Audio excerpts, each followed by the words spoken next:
Des lots aux machines. Introduction. Le 25 décembre 2028, Saint Libéral, autrefois un havre de paix rural et traditionnel, s'éveillait sous un ciel pâle, débris de traînées argentées laissées par des drones agricoles. Ces sentinelles du progrès survolaient les champs et vignobles, où durant chaque été les grappes de raisin mûrissaient sous la surveillance de capteurs intelligents. Au cœur du village, l'ancienne église, avec son clocher fissuré et son horloge arrêtée, se dressait comme un monument silencieux, témoin d'un passé révolu, contrastant violemment avec le centre de contrôle technologique récemment installé, dont les panneaux solaires étincelaient au soleil matinal. Dans la ferme des Viales, une bâtisse qui avait vu défiler des générations, la famille était réunie dans la grande cuisine.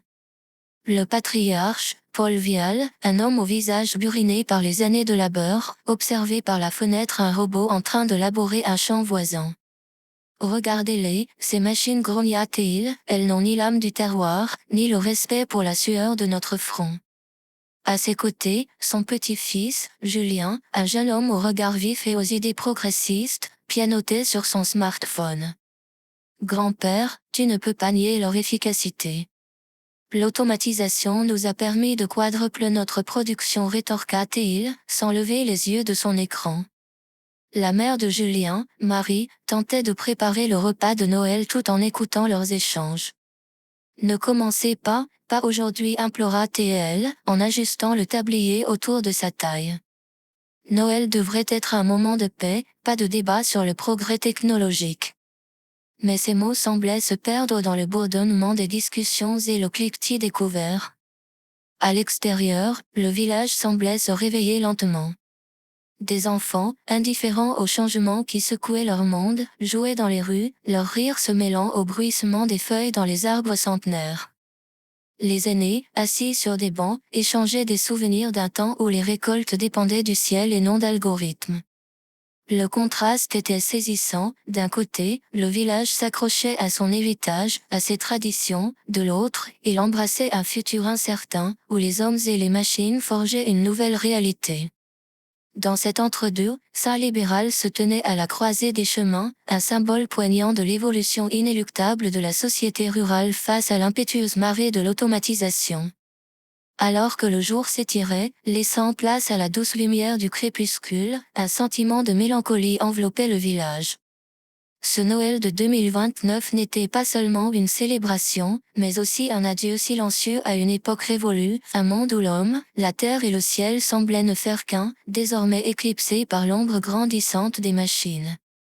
Dans la périphérie de Saint-Libéral, une étable ultra-moderne se dressait, un chef-d'œuvre de technologie contrastant avec les champs alentours. À l'intérieur, des vaches de race limousine paissaient paisiblement, entourées de machines qui s'affairaient avec une précision chirurgicale. Des bras robotiques glissaient le long de rails au plafond, distribuant du fourrage frais et de l'eau purifiée, tandis que de petits robots au sol s'occupaient du nettoyage, leurs capteurs évitant habilement les animaux. Au centre de l'étable, une unité de traite automatisée opérait silencieusement. Chaque vache, reconnaissant instinctivement son tour, s'avançait vers la machine. Des capteurs analysaient leur état de santé, ajustant la quantité de nourriture et de médicaments nécessaires. Les bras mécaniques s'attachaient doucement aux pieds, et le processus de traite commençait, rythmé par un doux bourdonnement. Sur un panneau de contrôle, des écrans affichaient des données en temps réel, production de lait, santé des bêtes, conditions environnementales. Un jeune technicien, Thomas, surveillait les opérations, ses doigts glissant sur les écrans tactiles pour ajuster les paramètres. C'est incroyable, n'est-ce pas, dit-il à un collègue plus âgé, qui observait la scène avec une certaine réserve. Tout est optimisé pour le bien-être des animaux et l'efficacité de la production. Le collègue, Marc, un vétérinaire de longue date, hocha la tête lentement. Oui, c'est impressionnant. Mais parfois, je me demande si nous n'avons pas perdu quelque chose en chemin. Ses yeux parcouraient la salle, se souvenant d'une époque où la connexion entre l'éleveur et son bétail était plus tangible, plus humaine. À l'extérieur, le soleil commençait à décliner, baignant l'étable dans une lumière dorée. Les machines continuaient leur balai incessant, indifférentes au changement de lumière, au passage du temps.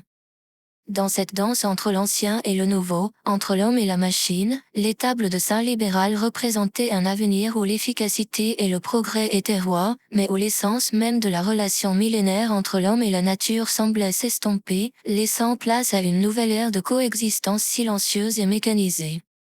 Haut du formulaire. Dans le paysage rural de Saint-Libéral, l'étable ultra-moderne appartenait à Victoria, la surcadette de Julien, de 2 ans sa cadette. Jeune femme dynamique et visionnaire, Victoria avait hérité de la passion de sa famille pour l'agriculture, mais l'avait fusionnée avec un amour fervent pour la technologie et l'innovation. Elle incarnait la nouvelle génération d'agriculteurs, ceux qui embrassaient pleinement l'ère de l'automatisation et de l'intelligence artificielle. Ce soir-là, alors que les derniers rayons du soleil d'hiver se faufilaient à travers les grandes baies vitrées de l'étable, Victoria parcourait les allées avec une tablette à la main, vérifiant les données envoyées par les machines. Elle s'arrêta un instant pour caresser le dos d'une vache, un sourire doux illuminant son visage. C'est l'équilibre parfait, murmura TL, la tradition et le progrès, travaillant main dans la main. Alors qu'elle se dirigeait vers le panneau de contrôle, son téléphone vibra. C'était un message de Julien, son frère, qui l'invitait à rejoindre la famille pour le dîner de Noël. Victoria hésita, son regard balayant la salle où l'harmonie entre nature et technologie était si palpable. Elle répondit rapidement, promettant de les rejoindre bientôt, avant de se replonger dans son travail. Dans l'étable, les vaches continuaient leur routine nocturne, encadrées par les robots et les lumières douces. Victoria, debout près du panneau de contrôle, semblait être à la fois une gardienne et une pionnière. Elle représentait un lien vivant entre l'héritage de sa famille et l'avenir incertain qu'elle aidait à façonner. Avec une détermination tranquille, elle ajusta quelques paramètres sur l'écran, assurant le bien-être de ses animaux tout en repoussant les frontières de ce que l'agriculture pouvait être dans ce monde nouveau et automatisé. L'étable, sous le crépuscule hivernal, était plus qu'un simple lieu de travail pour Victoria, c'était le symbole de son identité, un espace où les souvenirs de l'enfance se mêlaient aux rêves d'un futur où l'homme, l'animal et la machine coexistaient dans une symbiose étrangement poétique et efficace. À proximité de l'étable, se dressait un autre bâtiment tout aussi imposant, une unité de fabrication de fromage entièrement automatisée. Cette structure moderne, aux lignes épurées et aux surfaces en acier inoxydable, contrastait avec les bâtisses traditionnelles du village. À l'intérieur, un monde de précision et d'efficacité s'ouvrait, où chaque étape de la fabrication du fromage était gérée par des machines avancées et des systèmes d'intelligence artificielle. Des tapis roulants transportaient le lait fraîchement trait des vaches de Victoria vers l'unité de fabrication. Ici, dans une symphonie de mouvements mécaniques, le lait était pasteurisé, inoculé avec des cultures de fromage soigneusement sélectionnées et coagulées. Des bras robotiques découpent délicatement le caillé, le moulant dans des formes variées. La salle d'affinage était un spectacle à part. Des rangées de fromages, des camemberts crémeux au bleu persillé, reposaient sur des étagères en bois, chaque pièce surveillée par des capteurs qui ajustaient constamment la température, l'humidité et la ventilation pour créer des conditions de maturation parfaites. Des robots mobiles parcouraient les allées, retournant les fromages et les brossant avec une précision et une douceur étonnantes. Victoria, après avoir terminé son inspection de l'étable, se dirigea vers cette unité de fabrication. En entrant, elle fut accueillie par l'arôme enivrant des fromages en cours de maturation. Elle se dirigea vers le panneau de contrôle principal, où elle consulta les dernières données de production. Ses yeux pétillaient d'enthousiasme en voyant la qualité et la diversité des fromages produits, une fierté non seulement pour elle mais pour tout le village. Au cœur de cette usine, Victoria se sentait comme une chef d'orchestre, dirigeant une harmonie de processus automatisés pour créer des produits qui alliaient tradition et modernité. Les fromages de Saint-Libéral étaient devenus une fierté locale, un exemple parfait de la façon dont l'innovation technologique pouvait rehausser l'artisanat traditionnel, apportant une touche de modernité à un savoir-faire ancestral. Alors que la nuit enveloppait le paysage, les lumières de l'unité de fabrication scintillaient à travers les fenêtres, un phare de progrès dans le calme rural de Saint-Libéral. Victoria, debout au milieu des machines qui bourdonnaient doucement, contemplait son œuvre, un mariage réussi entre la passion de sa famille pour l'agriculture et sa propre vision d'un futur automatisé et prospère. L'aube de l'année 2029 s'était levée sur un monde profondément métamorphosé par les vagues incessantes du progrès technologique. L'intelligence artificielle, jadis un concept lointain et abstrait, s'était tissée dans le tissu même de la vie quotidienne, devenant aussi omniprésente et indispensable que l'électricité le fut en son temps. Dans les métropoles scintillantes, des gratte-ciels bardés de capteurs intelligents et de panneaux solaires auto-nettoyants dominaient le paysage urbain, tandis que des voitures autonomes glissaient silencieusement sur les voies réservées, coordonnées par des systèmes de trafic centralisés pour optimiser le flux et réduire les embouteillages. Les espaces publics, animés par des écrans interactifs et des assistants virtuels, offraient des expériences personnalisées, depuis les parcours de shopping jusqu'aux conseils de santé publique dispensés par des avatars IA. Dans le secteur de l'emploi, l'automatisation avait redessiné le paysage professionnel. Des usines et des entrepôts, autrefois grouillants d'activités humaines, fonctionnaient maintenant avec une efficacité presque silencieuse, leurs chaînes de montage et leurs systèmes logistiques dirigés par des intelligences artificielles avancées. Les robots collaboratifs, ou cobots, travaillaient côte à côte avec les humains dans des secteurs allant de la manufacture à la médecine, où ils assistaient chirurgiens et infirmières, améliorant précision et résultats. Le domaine de la santé avait été révolutionné. Des hôpitaux équipés de technologies de pointe utilisaient l'IA pour le diagnostic et la personnalisation des traitements, tandis que la télémédecine, propulsée par des connexions Internet ultra rapides et sécurisées, rendait les soins accessibles même dans les régions les plus reculées. Les avancées en biotechnologie et en impression 3D permettaient la fabrication de tissus et d'organes sur mesure, offrant des nouvelles perspectives de traitement. L'éducation n'était pas en reste, les salles de classe s'étaient transformées en espaces interactifs où réalité augmentée et virtuelle complétaient les méthodes d'enseignement traditionnelles, offrant des expériences d'apprentissage immersives et personnalisées. Les étudiants, équipés de tablettes et de dispositifs connectés, bénéficiaient d'un accès instantané à une connaissance globale et de programmes d'apprentissage adaptatifs, conçus pour répondre à leurs besoins spécifiques. Sur le plan environnemental, les technologies vertes avaient pris un essor considérable. Les villes, autrefois étouffées par la pollution, respiraient à nouveau grâce à des initiatives de reforestation urbaine et à l'utilisation généralisée de sources d'énergie renouvelables. Des fermes verticales et des potagers urbains automatisés fournissaient des produits frais, réduisant l'empreinte carbone du transport des aliments. Cependant, cette ère de prospérité technologique ne venait pas sans son lot de défis et de questions. Les problématiques de vie privée, de sécurité des données et de l'éthique de l'IA étaient au cœur des débats publics. Des mouvements prônant un retour aux valeurs traditionnelles et un ralentissement du rythme effréné du progrès technologique émergeaient, témoignant d'un sentiment de nostalgie et d'une méfiance croissante envers un monde où l'homme et la machine semblaient parfois fusionner. En somme, l'année 2030 dévoilait un monde où l'extraordinaire était devenu ordinaire, un monde où l'humanité naviguait entre les récifs de l'innovation et les eaux calmes de la tradition, cherchant à trouver son chemin dans l'océan infini du progrès technologique. Dans le rétroviseur de l'histoire, les années 2020 apparaissaient comme une époque charnière, un seuil entre deux mondes. C'était une période où la technologie, bien qu'avancée, était encore perçue comme un outil distinct de l'existence humaine quotidienne, plutôt qu'une extension intrinsèque de celle-ci. Les gens, alors, vivaient dans un monde encore largement analogique, marqué par des interactions physiques et un rythme de vie moins dicté par les algorithmes omniprésents. Les smartphones étaient peut-être omniprésents, mais ils n'étaient pas encore les hubs centraux de l'existence personnelle et professionnelle. Les réseaux sociaux, bien que populaires, n'avaient pas encore atteint le degré d'intégration et d'influence qu'ils exerceraient une décennie plus tard. Les voitures étaient majoritairement conduites par des humains, les rues animées par un ballet chaotique mais vivant de conducteurs aux commandes de leur destin. Dans les entreprises, les interactions humaines dominaient encore.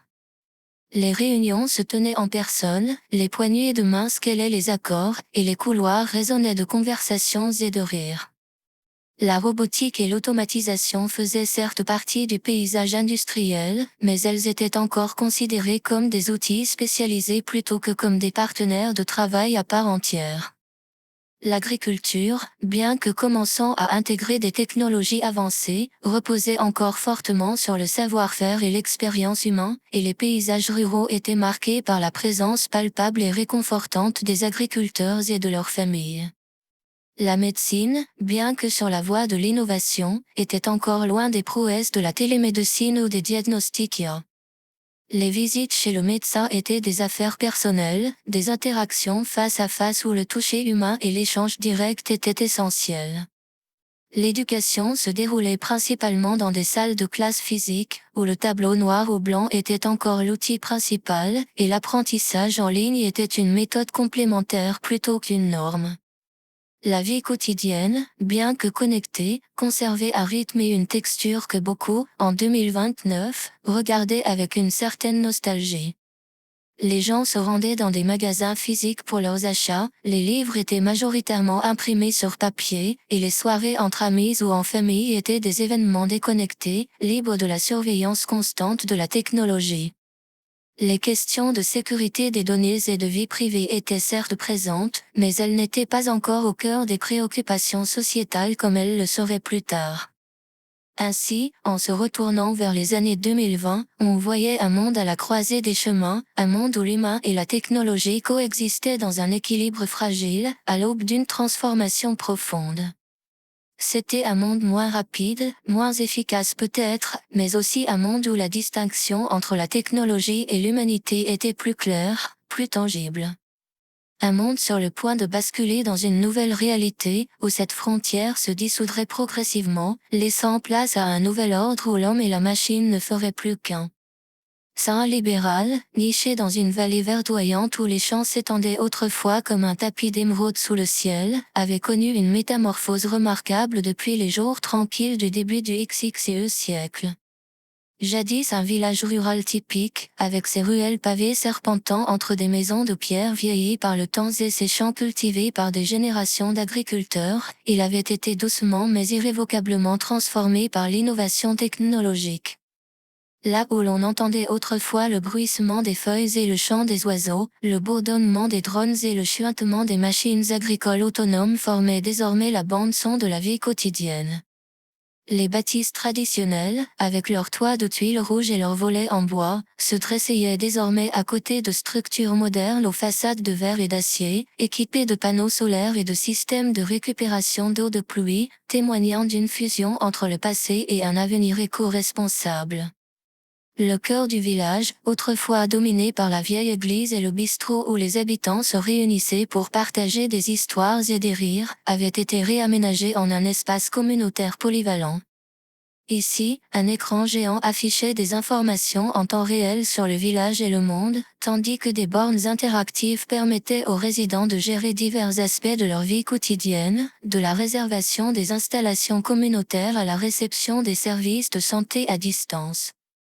Les rues, éclairées par des lampadaires intelligents qui ajustaient leur luminosité en fonction de la présence humaine, étaient parcourues par des véhicules électriques partagés, et les trottoirs abritaient des jardins urbains soignés par des robots jardiniers, offrant un mélange de verdure et de technologie. Les exploitations agricoles, autrefois le pilier de l'économie locale, s'étaient transformées en modèles d'agriculture de précision. Les champs étaient surveillés par des drones qui analysaient la santé des cultures et optimisaient l'utilisation de l'eau et des nutriments. Des serres high-tech, contrôlés par des systèmes d'intelligence artificielle, produisaient des légumes et des fruits toute l'année, défiant les cycles traditionnels des saisons. Même les animaux de la ferme bénéficiaient de cette révolution, avec des étables équipées de systèmes automatisés pour la traite et l'alimentation, assurant un bien-être accru pour le bétail. L'école du village, autrefois un simple bâtiment à un étage, s'était transformée en un centre d'apprentissage futuriste où les enfants étaient immergés dans des environnements d'apprentissage virtuels et interactifs, préparant la nouvelle génération aux défis d'un monde de plus en plus dominé par la technologie. La bibliothèque municipale, elle aussi, avait évolué, devenant un hub de ressources numériques, où les habitants pouvaient accéder à un monde de connaissances depuis des tablettes et des postes de travail interactifs. Malgré ces changements radicaux, Saint-Libéral avait réussi à conserver un certain charme rustique. Les anciens du village, assis sur les bancs de la place centrale, partageaient des anecdotes du passé, créant un pont vivant entre l'ancien monde et le nouveau. Les festivals saisonniers, bien que désormais agrémentés de spectacles de lumière et de musique électronique, conservaient leur essence communautaire, célébrant les traditions et l'histoire du village. Ainsi, Saint-Libéral se tenait comme un microcosme du monde moderne, un lieu où le passé et le futur coexistaient en une harmonie précaire, un témoignage vivant de la manière dont les communautés rurales pouvaient s'adapter et prospérer dans l'ère de l'innovation technologique, tout en préservant les valeurs et les traditions qui formaient le cœur de leur identité. Lorsque l'on entrait pour la première fois dans le village de Saint-Libéral, l'impact de l'automatisation et de la technologie avancée devenait immédiatement évident. Dès les abords du village, les champs, autrefois labourés par des tracteurs conduits par des agriculteurs, étaient maintenant surveillés par des drones agricoles. Ces machines volantes, élégantes et silencieuses, zigzaguaient au-dessus des cultures, équipées de capteurs de pointe pour surveiller la santé des plantes et ajuster précisément l'apport en eau et en nutriments. Leur présence, presque fantomatique dans le ciel, était un spectacle à la fois fascinant et révélateur du nouveau visage de l'agriculture. En s'approchant du cœur du village, l'intégration de la technologie dans la vie quotidienne devenait encore plus palpable. Les toits des maisons, des bâtiments publics et même de l'église historique étaient équipés de panneaux solaires étincelants, captant l'énergie du soleil pour alimenter le village en électricité verte. Ces panneaux, alignés avec précision et esthétiquement intégrés, reflétaient un engagement envers un avenir durable et une indépendance énergétique. Les lampadaires le long des rues, désormais dotés de capteurs intelligents, s'allumaient et s'éteignaient automatiquement, réagissant non seulement à la luminosité naturelle mais aussi à la présence de passants, économisant l'énergie tout en assurant la sécurité. Sur les places et dans les parcs, des bornes interactives fournissaient des informations sur le village, des mises à jour météorologiques aux annonces d'événements locaux, tout en permettant aux habitants de planifier et payer divers services municipaux. Dans les jardins publics, des robots jardiniers pouvaient être aperçus en train de tailler les haies et de tondre les pelouses, leurs mouvements précis et méthodiques contrastant avec l'approche plus organique des jardiniers d'autrefois. Ces robots, travaillant en silence, étaient un témoignage éloquent de la façon dont même les tâches les plus traditionnelles avaient été transformées par l'automatisation.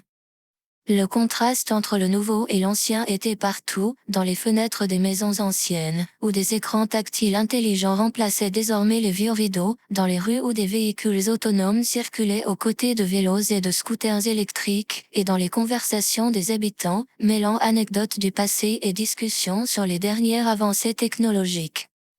Ces premières impressions de Saint-Libéral révélaient une communauté qui avait embrassé l'ère de l'automatisation non seulement par nécessité, mais avec un sens aigu de l'innovation et du respect de son héritage.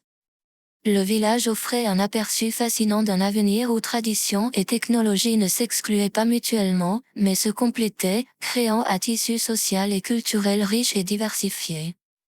La famille Vial, ancrée dans l'histoire de Saint-Libéral depuis plusieurs générations, incarnait un mélange unique de tradition et de modernité, reflétant l'évolution du village lui-même. À la tête de la famille, Paul Vial, un patriarche résolu et respecté, incarnait les valeurs de l'ancien monde. Il avait passé sa vie à travailler la terre, respectant les méthodes agricoles transmises par ses ancêtres, et regardait avec une certaine méfiance, mais aussi une curiosité prudente, les changements apportés par la technologie. Sa femme, Hélène, était le pilier tranquille de la famille, préservant les traditions du foyer et du village, tout en accueillant avec bienveillance les innovations qui facilitaient la vie quotidienne. Leur fils aîné, Julien, était à l'avant-garde du changement. Éduqué dans les écoles modernes et passionné par les nouvelles technologies, il avait embrassé le monde de l'automatisation et de l'IA, l'appliquant à l'agriculture familiale. Sa vision progressiste avait souvent été source de débats animés avec son père, mais ensemble, ils avaient trouvé un terrain d'entente, mélangeant sagesse traditionnelle et innovation pour faire évoluer leur exploitation. Victoria, la cadette, 2 ans plus jeune que Julien, avait suivi une voie légèrement différente, mais tout aussi innovante. Elle avait pris la tête d'une exploitation laitière high-tech et d'une unité de production fromagère, combinant son amour pour l'agriculture avec un flair pour l'entrepreneuriat et la technologie. Elle était vue comme un modèle par les jeunes du village, incarnant la réussite dans un monde en mutation. La plus jeune, Élodie, avait quant à elle choisi de s'éloigner de l'agriculture, se tournant vers l'éducation. Enseignante dans l'école locale, elle intégrait les outils technologiques dans ses méthodes pédagogiques, préparant les jeunes esprits de Saint-Libéral à un avenir où la technologie serait omniprésente. Élodie représentait un pont entre les générations, transmettant les valeurs de sa famille tout en ouvrant les portes vers le nouveau monde. Chaque membre de la famille Vial jouait un rôle essentiel dans la transition de Saint-Libéral vers un futur automatisé. Leur ferme, située à la périphérie du village, était devenue un symbole de cette coexistence harmonieuse entre le passé et l'avenir. Les machines y travaillaient aux côtés des humains, et les méthodes de culture traditionnelles côtoyaient des techniques agricoles de pointe. La relation de la famille Vial avec le village était profonde et complexe. Ils étaient à la fois gardiens des traditions et moteurs du changement, respectés et parfois questionnés. Leur évolution reflétait celle de Saint-Libéral, un équilibre délicat entre la préservation de l'histoire et l'adoption du progrès, une danse constante entre l'ancien et le nouveau, tissant un avenir où les deux pouvaient coexister en harmonie. Au sein de la famille Vial, l'intégration croissante de la technologie dans leur exploitation agricole avait semé les graines d'un conflit interne, reflétant les tensions d'un monde en transition. Paul, le patriarche, avec ses racines profondément ancrées dans les pratiques agricoles traditionnelles, voyait d'un mauvais œil la dépendance croissante envers les machines. Pour lui, l'agriculture était avant tout une affaire d'intuition, de contact avec la terre et de labeur manuel, valeurs qu'il avait héritées de ses ancêtres et qu'il estimait vitales pour maintenir la qualité de leur production. Les discussions autour de la table familiale étaient souvent teintées d'une nostalgie pour une époque révolue, où l'homme, la nature et les saisons travaillaient en harmonie, sans l'intervention de circuits et de codes. Julien, à l'opposé, était le champion de l'innovation. Convaincu que l'avenir de l'agriculture résidait dans l'adoption des nouvelles technologies, il plaidait en faveur de l'utilisation de drones pour surveiller les cultures, de l'automatisation pour optimiser la production, et de l'intelligence artificielle pour prendre des décisions basées sur des données précises. Il voyait dans ces outils un moyen d'augmenter la productivité tout en réduisant l'empreinte écologique de l'exploitation. Ces idées, souvent en avance sur leur temps, se heurtaient régulièrement aux convictions plus conservatrices de son père. Victoria, quant à elle, naviguait entre ces deux mondes. Bien qu'elle ait embrassé la technologie pour sa propre entreprise laitière et fromagère, elle comprenait et respectait les réticences de son père. Elle essayait souvent de jouer le rôle de médiatrice lors des discussions familiales, cherchant des compromis qui pourraient satisfaire à la fois l'héritage familial et les impératifs d'un monde agricole en évolution. Élodie, la plus jeune, observait ces débats avec un intérêt particulier. En tant qu'enseignante, elle était témoin de l'impact de la technologie sur la nouvelle génération et comprenait l'importance de rester à la pointe du progrès.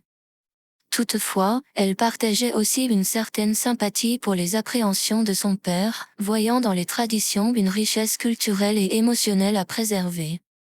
Ces tensions au sein de la famille Vial étaient une microcosme des défis auxquels Saint-Libéral était confronté.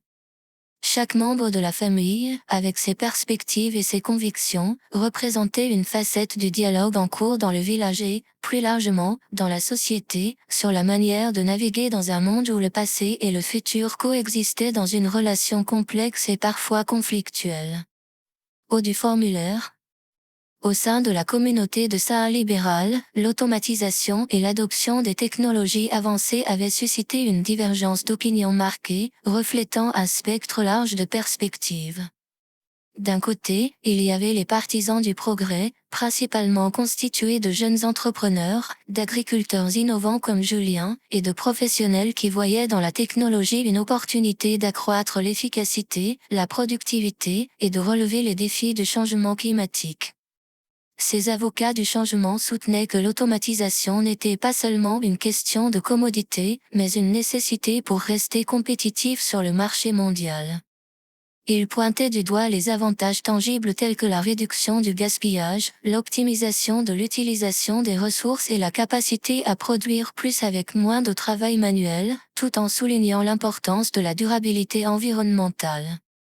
De l'autre côté se tenaient les défenseurs de la tradition, menés par des figures comme Paul Vial et d'autres habitants plus âgés du village. Ils exprimaient une profonde méfiance envers la dépendance croissante à l'égard de la technologie, craignant une perte de compétences et de savoir transmis de génération en génération. Pour eux, l'automatisation risquait de déshumaniser l'agriculture et d'effacer l'essence même de leur mode de vie rural, où le lien direct avec la nature, les cycles des saisons et le travail de la terre étaient essentiels à l'identité et à la culture de la communauté. Ils mettaient en avant le risque de voir les machines remplacer non seulement le travail humain, mais aussi le jugement humain, ainsi que les valeurs de solidarité et de proximité qui avaient toujours caractérisé la vie du village. Cette dichotomie des opinions se manifestait dans divers aspects de la vie villageoise, des réunions communautaires aux discussions dans le bistrot local, en passant par les décisions prises au niveau municipal. Les débats étaient souvent animés, reflétant une lutte plus large pour trouver un équilibre entre l'avancement technologique et la préservation des valeurs traditionnelles.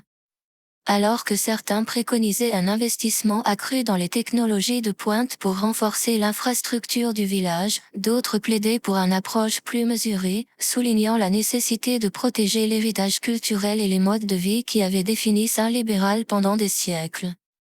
Cette divergence d'opinion était le reflet d'un débat plus large, touchant non seulement à l'avenir économique et environnemental de Saint-Libéral, mais aussi à son âme et à son identité. C'était une question de trouver un juste milieu, où la modernité et la tradition pourraient coexister, s'enrichir mutuellement, et où la communauté pourrait avancer ensemble, malgré ses différences, vers un avenir partagé et durable. Au du formulaire. Au cœur de Saint-Libéral, une scène capturait de manière emblématique le passage du temps et l'évolution du village. Une vieille grange, aux planches de bois usées par les années, se dressait fièrement à côté d'un centre de contrôle technologique flambant neuf. La grange, avec son toit légèrement affaissé et ses portes qui grinçaient au vent, était un vestige d'une époque révolue, un souvenir d'une agriculture plus simple, plus manuelle. À ses côtés, le centre de contrôle, avec ses murs lisses de verre et de métal, et ses antennes paraboliques pointant vers le ciel, symbolisait l'avènement d'une nouvelle ère, celle de la précision et de l'efficacité pilotée par la technologie. Au regard de ça, Paul disait Julien en pointant vers la grange et le centre, c'est comme si le passé et le futur avaient décidé de cohabiter. Paul, les mains dans les poches de son vieux manteau de travail, scrutait la scène avec un mélange de nostalgie et de résignation. Oui, mais ne perdons pas de vue ce qui compte vraiment, Julien. Ces planches ont été posées par ton arrière-grand-père. Elles ont une âme, une histoire. Ces machines, elles sont utiles, certes, mais elles ne raconteront jamais d'histoire. À l'intérieur de la grange, les outils d'antan, faux, râteaux et pelles, étaient accrochés au mur, leurs manches lissées par des décennies de mains laborieuses. La lumière du jour filtrait à travers les interstices du toit, créant des motifs de lumière et d'ombre, comme pour rappeler les jours où les rires et les chants des moissonneurs résonnaient sous ces mêmes poutres. À quelques pas de là, le centre de contrôle bourdonnait d'une activité silencieuse. Des écrans affichaient des données en temps réel sur les conditions météorologiques, la santé des cultures et les rendements. Des opérateurs, jeunes pour la plupart, le regard concentré, ajustaient les paramètres, orchestrant à distance le travail des machines sur le terrain. Vous voyez, papa, avec cela, nous pouvons augmenter nos rendements, minimiser les pertes, et faire un meilleur usage de nos ressources, expliquait Julien, son enthousiasme tranchant avec la mélancolie de son père. La juxtaposition de ces deux mondes, l'un témoignant d'une époque où la terre était travaillée à la force des bras et des chevaux, l'autre où des clics et des commandes suffisaient pour nourrir le village, était une métaphore vivante des changements qui avaient balayé Saint libéral. C'était un rappel quotidien que le progrès, bien que nécessaire et souvent bénéfique, s'accompagnait toujours d'un adieu silencieux à certains aspects du passé, et que l'équilibre entre ces deux mondes continuerait de façonner l'avenir de la communauté. Haut du formulaire. Dans les rues de Saint-Libéral, alors que le crépuscule enveloppait le village d'une lumière tamisée, une ambiance dystopique s'installait, teintée de mélancolie et de nostalgie. Les ombres s'allongeaient sur les pavés, se mêlant aux lueurs bleutées émanant des écrans interactifs et des panneaux publicitaires numériques qui jalonnaient les rues. Ces derniers, avec leur publicité pour les dernières innovations technologiques, contrastaient étrangement avec l'architecture vieillissante des maisons traditionnelles, leurs façades ébréchées racontant des histoires d'un autre temps. Tu te souviens, Élodie, quand on jouait à cache-cache derrière ces vieilles portes, murmura Victoria, sa voix empreinte de nostalgie alors qu'elle marchait aux côtés de sa sœur cadette. Élodie, les yeux perdus dans les souvenirs, acquiesça doucement. Oui, mais regarde maintenant, tout semble si froid, si mécanique. Dans le bistrot du village, autrefois un lieu de rencontre chaleureux et bruyant, régnait désormais un silence pesant. Les habitués, assis à leurs tables habituelles, jetaient des regards méfiants vers le petit robot serveur qui glissait entre les tables, apportant des boissons sans un mot, sans un sourire. La machine, efficace mais impersonnelle, ne pouvait remplacer les conversations et les rires qui avaient jadis animé l'endroit. Les aînés du village, rassemblés sur la place centrale, partageaient leurs inquiétudes. Tout change trop vite, disait l'un d'eux, son regard se perdant vers le centre de contrôle technologique qui dominait maintenant le paysage. Nos enfants et petits-enfants ne connaîtront jamais le village comme nous l'avons connu. Où est la chaleur humaine dans tout cela? Même les enfants, jouant avec des jouets connectés, semblaient perdre cette étincelle d'insouciance qui avait caractérisé les générations précédentes. Leurs jeux, bien que sophistiqués, manquaient de la spontanéité et de la créativité des jeux de jadis. Ils suivaient les instructions de leurs gadgets électroniques, enfermés dans des mondes virtuels, déconnectés de la réalité tangible et riche de leur propre village. La nuit tombée, Saint-Libéral s'endormait sous un ciel étoilé artificiel, créé par des drones lumineux. Les étoiles naturelles, autrefois brillantes et claires, luttaient pour être vues à travers le voile de lumière artificielle. Dans cette atmosphère légèrement sombre et mélancolique, le village semblait se débattre avec son identité, tiraillé entre le désir de progresser et la peur de perdre son âme, un reflet poignant de l'incertitude face à un avenir où la technologie promettait beaucoup, mais menaçait également d'éroder les liens humains qui avaient toujours été son cœur battant. Dans le calme nocturne de Saint-Libéral, alors que les dernières lueurs du jour se dissipaient, laissant place à une nuit éclairée par des lampes à LED et des écrans publicitaires, un questionnement sous-jacent commençait à émerger, tissant les fils d'un récit profondément humain et actuel. Les habitants, réunis en petits groupes dispersés, engageaient des conversations qui reflétaient leurs inquiétudes et leurs espoirs face à l'intrusion croissante de la technologie dans leur vie. Tu ne trouves pas que tout cela va un peu trop loin, demanda Marcel, un agriculteur à la retraite, en scrutant un drone qui survolait les champs, remplaçant les hirondelles du soir. On dirait que ces machines prennent le contrôle, et qu'on perd un peu de notre humanité au passage. Son interlocuteur, un jeune ingénieur nommé Léo, répliqua avec un optimisme mesuré, mais pense à tous les avantages, Marcel. Moins de travail pénible, plus d'efficacité, une meilleure gestion de nos ressources. N'est-ce pas ce dont nous avons besoin pour affronter les défis de notre époque? Cette dichotomie entre la perte de l'humanité et les bénéfices de la technologie se reflétait partout dans le village. Dans les foyers, les anciennes photographies de familles accrochées au mur côtoyaient des écrans tactiles affichant des albums numériques, posant la question de la pérennité des souvenirs à l'ère du numérique. Les enfants, au lieu de raconter des histoires autour du feu, partageaient des vidéos sur des réseaux sociaux, échangeant la chaleur de la proximité humaine contre des connexions virtuelles. Dans les champs, la transformation était encore plus palpable. Les tracteurs autonomes travaillaient la terre sans la présence de l'homme, une scène à la fois fascinante et inquiétante. Où cela nous mène-t-il, se demandait Paul Vielle en observant ce spectacle depuis sa fenêtre. L'homme a toujours travaillé la terre, senti son odeur, touché sa texture. Que deviendrons-nous si nous perdons ce lien? Même dans la nature, l'impact de la technologie se faisait sentir.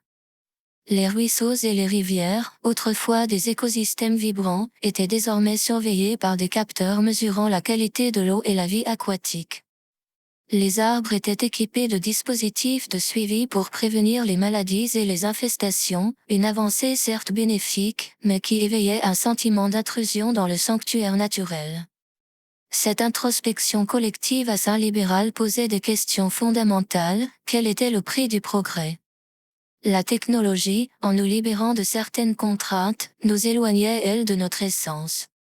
Et surtout, quel équilibre trouver pour avancer vers un avenir où la technologie serait au service de l'humanité et de la nature, et non l'inverse?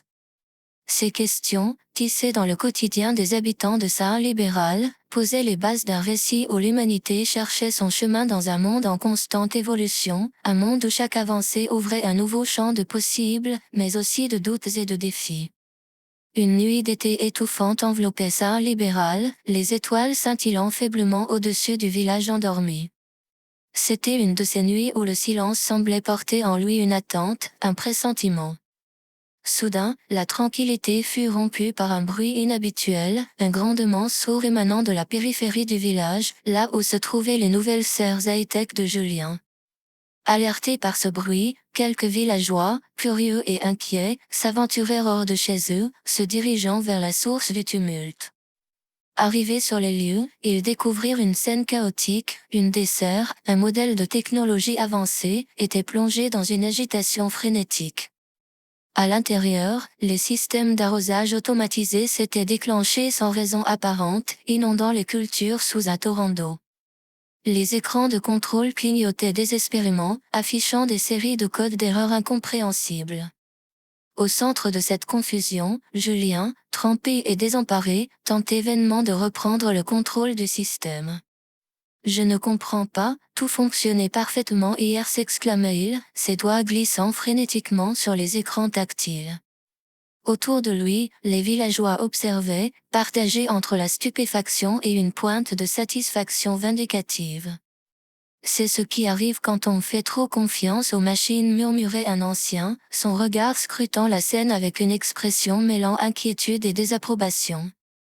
Mais ce qui rendait l'événement particulièrement mystérieux, c'était la découverte d'un élément étranger au milieu de cette confusion technologique. Au pied d'un des panneaux de contrôle gisait un objet insolite, apparemment étranger au système de la serre.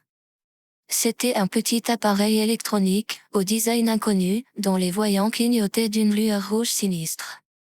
Julien, l'ayant remarqué, le ramassa avec précaution, son regard interrogeant les visages autour de lui.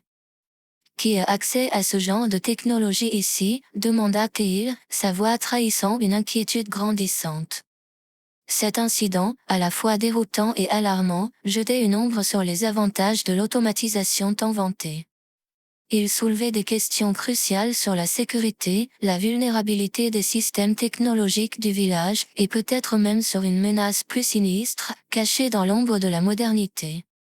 Cet événement mystérieux attirait inévitablement l'attention des habitants de Saint-Libéral, et promettait de devenir le point central autour duquel graviteraient les tensions, les peurs et les espoirs de la communauté, révélant des secrets enfouis et des vérités inattendues dans les chapitres à venir du récit.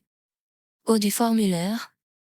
Dans la quiétude du soir à Saint-Libéral, alors que les dernières lueurs du crépuscule s'éteignaient, laissant place à une nuit étoilée, les anciens du village se réunissaient sur la place principale, comme pour renouer avec les traditions d'antan. Parmi eux se trouvait Monsieur Larcher, un homme d'âge avancé aux yeux pétillants de malice, connu pour ses récits empreints d'histoires et de légendes locales. Ce soir-là, il entama une histoire qui captive aussitôt son auditoire, une histoire qui tissait un lien subtil avec le passé, évoquant des souvenirs du célèbre roman des Grivolos. Vous souvenez-vous des Vial, cette famille qui a marqué l'histoire de notre village, commença-t-il, sa voix évoquant les échos d'une époque révolue. Ils étaient les piliers de Saint-Libéral, tissant leur vie au rythme des champs et des saisons.